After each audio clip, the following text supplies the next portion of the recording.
But first, Gene starts out with Dragonslayer.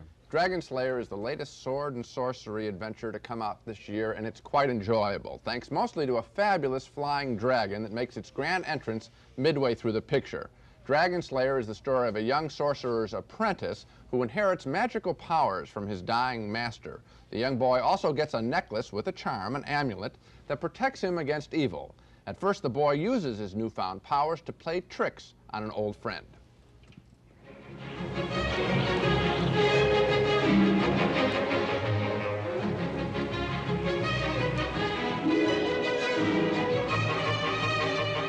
The kindest lord a man could ever wish for. And now he's gone.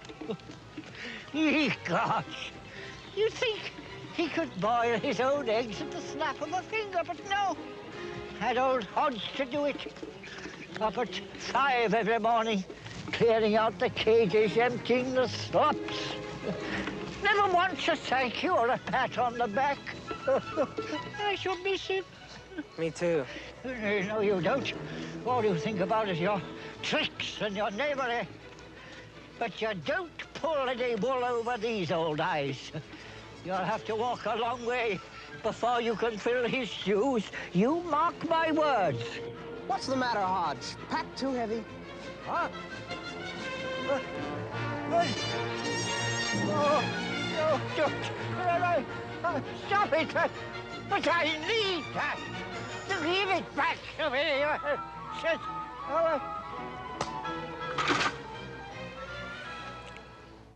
Now, eventually, the young apprentice, played by Peter MacNicol, decides to get serious, and so he goes off to help a nearby village rid itself of a dragon who breathes fire and kills young virgins. Some dragon. The first encounter takes place in a lake of fire. The boy has armed himself with a magic sword and his glowing amulet.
Good stuff. The film wastes a lot of time, though, I think, getting to that very exciting confrontation. There's an overwrought subplot involving some trickery by the local king to keep his daughter from being sacrificed to the dragon.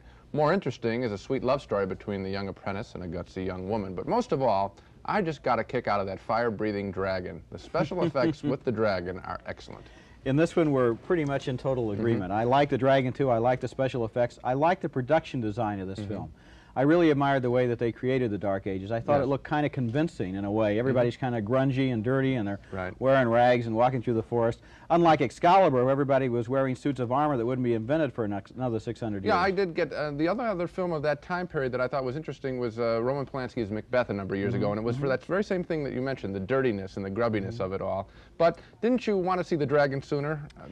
The only thing I can say is, yes, I did. I was waiting and waiting for the dragon, but after you wait so long, it's a good thing the dragon is not a disappointment when he finally comes on screen. He is an impressive creation. And that's why I guess we're recommending the film. Yeah, the one thing, I guess you also touched on Peter MacNicol's performance. He's a good actor, I suppose. He seemed kind of young and innocent, kind of a beach party refugee or a surfer that wandered into the Dark Ages by accident. Yeah, but that's using the young hero. It's, I think, more Star Wars Fallout, which is you get this young little kid that the young kids can identify with, so they're trying to Slay the Dragon 2. Anyway, the movie was fun, right? I agree. We're in agreement. That's great.